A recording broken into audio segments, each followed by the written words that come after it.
It's Valentine's Day. I'm in Columbus. My wife is in California at home, so oops. This is what we call a scheduling error.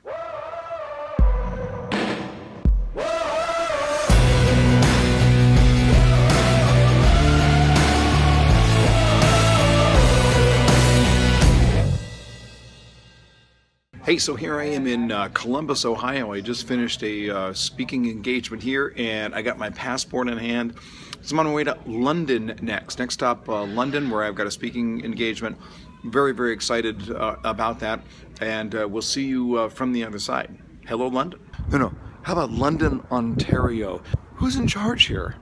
Hey, it's Jeff. I'm actually in my hotel room here in London, Ontario, and I'm speaking at a conference, but I'm not on yet. So I get a little bonus time here in the morning to catch up on some work, and wanted to hit a couple of questions that have come up under the category of Ask Jeff. You can always go to ask@jeffshore.com to ask any questions. I'll be happy to offer any suggestions that I have. Here's a question that came up that I thought is really interesting. We get so much product training, I'm not sure that my customer cares.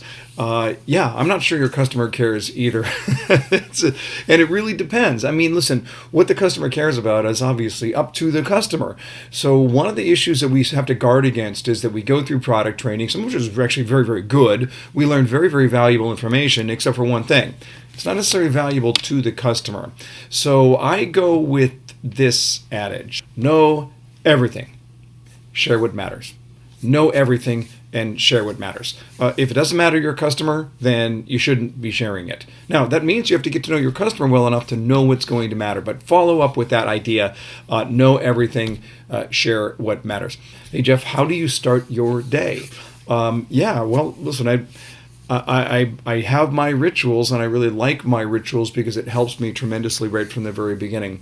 But I always start the day getting my head on straight. So the most important thing that I will do in the first part of the day is to get my head on straight. And that means that I want to be strong mentally, I want to be strong spiritually, and I want to be strong in my goal direction. So I'm always going to start my day in prayer, and that may not be your thing, but for me this is very, very important, especially a prayer of gratitude, because gratitude unleashes a really positive vibe. Even if you're not a praying person, gratitude releases a really positive vibe. So I start my day in prayer. I'm always reading my scripture every day as a way to be able to feed my mind with those things that will be beneficial and useful to me.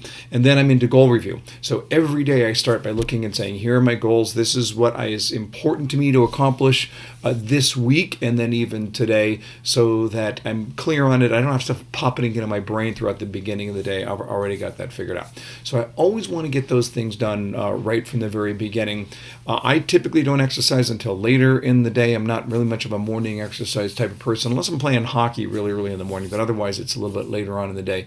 But if I can just get my head on straight right from the very start, that's going to make a huge difference. And listen, I don't know what your rituals are, but you should have them. Determine what's important to you, to your own success.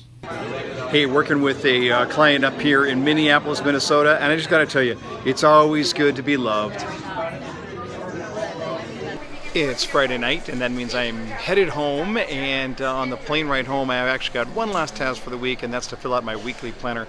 I always do that on Friday afternoon. I don't know about you, but I like going into the weekend knowing that the next week is fully booked out, it's ready to go, I know what my assignments are, and I don't have to think about it as much over the weekend then, I find. But there's one other thing here. I always start with a weekly planner with a victory lap.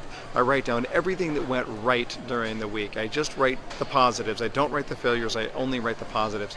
And it leaves me ending the week on a very positive note, feeling upbeat and encouraged and ready to take on the next week. So get into the habit. Friday late afternoon or Friday evening, weekly planners. Plan out your week and start with that victory lap. You'll feel better for it, I promise you.